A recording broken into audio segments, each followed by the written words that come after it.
merupakan kesimpulan. Terima kasih Ketua Pak Desmond J. Mahesa, Bapak Ibu anggota Komisi 3 yang saya hormati, Jaksa Agung dan para wakil Jaksa Agung, Wakil Jaksa Agung dan para Jaksa Agung muda dan jajaran yang berhadir pada rapat kerja pada hari ini.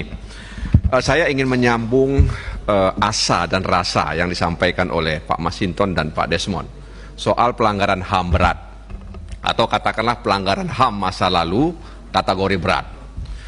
Karena memang negara itu harus melindungi, Pak. Ya. Di Aceh saja, di daerah pemilihan saya itu ada 5 peristiwa. Mulai dari peristiwa Simpang KKA tahun 99, lalu Jambu Kepuk tahun 2003, lalu ada Timang Gajah dan Benar Meriah, ada Rumah Gedung dan Bumi Flora. Ada 5 peristiwa. Dan Komnas HAM, 2 dan 5 peristiwa itu ada 2 peristiwa yang masuk dalam kategori pelanggaran HAM berat. Simpang KKA tahun 99 dan Jambu Kepuk tahun 2003. Nah, apa yang ingin saya sampaikan, berganti Jaksa Agung, ya keluarga-keluarga korban HAM seolah-olah tidak punya harapan untuk mendapatkan jalan keluar. Dan selalu memang disuguhkan soal pendekatan yudisial dan non-yudisial. Pendekatan non-yudisial misalnya, setiap Jaksa Agung mengutip TAP nomor 5, TAP MPR nomor 5 tahun 2000 tentang pemantapan persatuan dan kesatuan nasional. Lalu ada putusan MK tahun 2006 tentang Undang-Undang nomor 27 tahun 2004 tentang Komisi Kebenaran tentang KKR. Ya. Lalu pendekatan yudisial, ya disebutkan bagaimana kemudian ada langkah-langkah dari Komnas HAM yang tidak sesuai dengan ruang lingkup ya undang-undang tentang pengadilan HAM dan lain sebagainya. Oleh karena itu Ketua, saya mendukung sangat apa yang disampaikan oleh Ketua Desmond agar ada semacam pertemuan antara Kejaksaan Agung Komnas HAM. Jangan sampai kemudian di dalam keterangan Jaksa Agung bahwa seolah-olah ya Komnas HAM tidak profesional ya dalam melakukan langkah-langkah hukum. Ya, sementara ada pihak lain mengatakan bahwa sepertinya negara tidak punya political will untuk menyelesaikan masalah ini.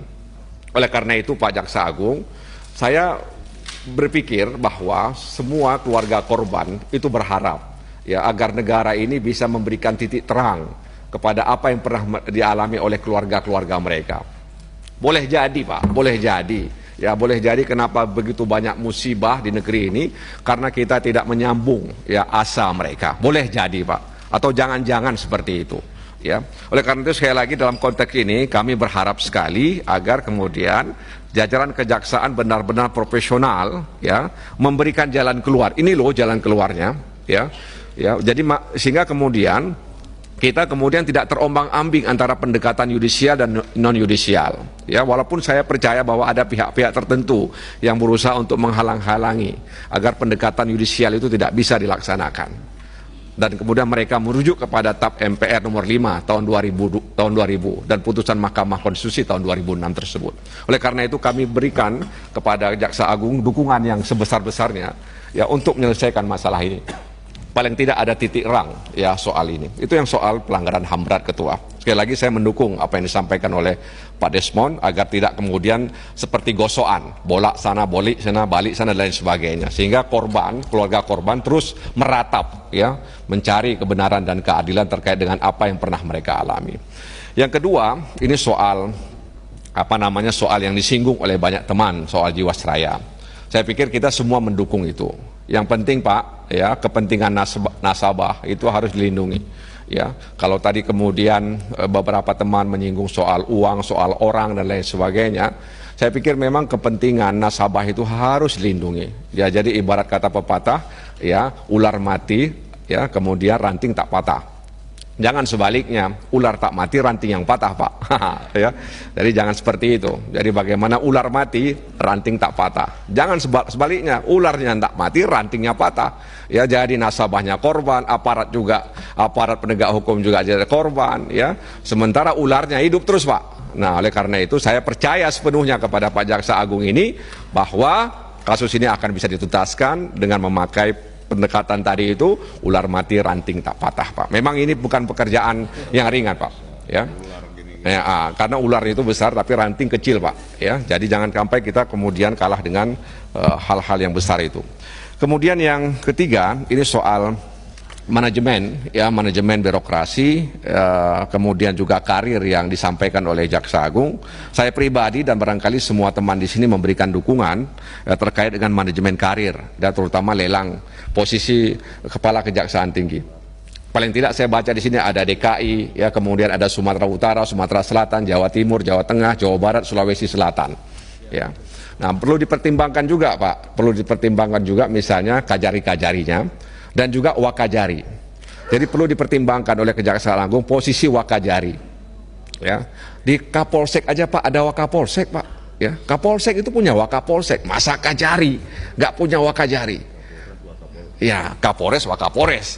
Oleh karena itu di kejaksaan-kejaksaan negeri tertentu perlu dipertimbangkan ya untuk kemudian menghadirkan satu unit yang namanya wakajari. Karena apapun ceritanya selain penegakan hukum, kejaksaan juga membangun hubungan dengan lembaga-lembaga terkait, dengan instansi-instansi terkait. Nah, oleh karena itu sekali lagi perlu dipertimbangkan soal lelang jabatan di beberapa kejati tipe A, ya, dan juga kemudian lelang jabatan kepada kajari-kajari parang tipe A dan juga posisi wakajari. Bahkan Pak,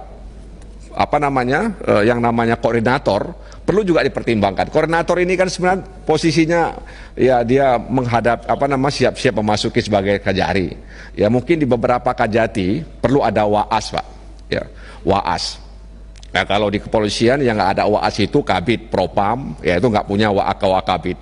Ya kemudian karu dia tidak punya wakaru. Tapi kalau dir dia punya. Dir lantas, wadir lantas, ya kan. Kalau yang namanya dir dia punya wadir. Karena operasional, barangkali ada asisten-asisten yang operasional yang dibutuhkan wakil asisten. Jadi di situ tidak diperlukan koordinator lagi, cukup asistennya dipromosikan menjadi kajari ke depan.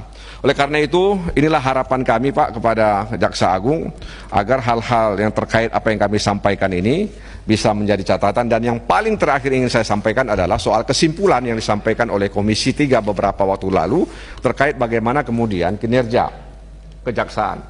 Bahwa kami berharap agar upaya peningkatan kualitas penanganan perkara melalui perbaikan sistem perencanaan dan penganggaran berbasis kinerja Pak. Jadi terus terang saja memang di semua kejari, di semua kejati itu ada target dengan anggaran sekian. Tapi dalam perjalanannya justru mereka melebihi target sementara anggarannya tidak pernah tersedia. Ini bagaimana?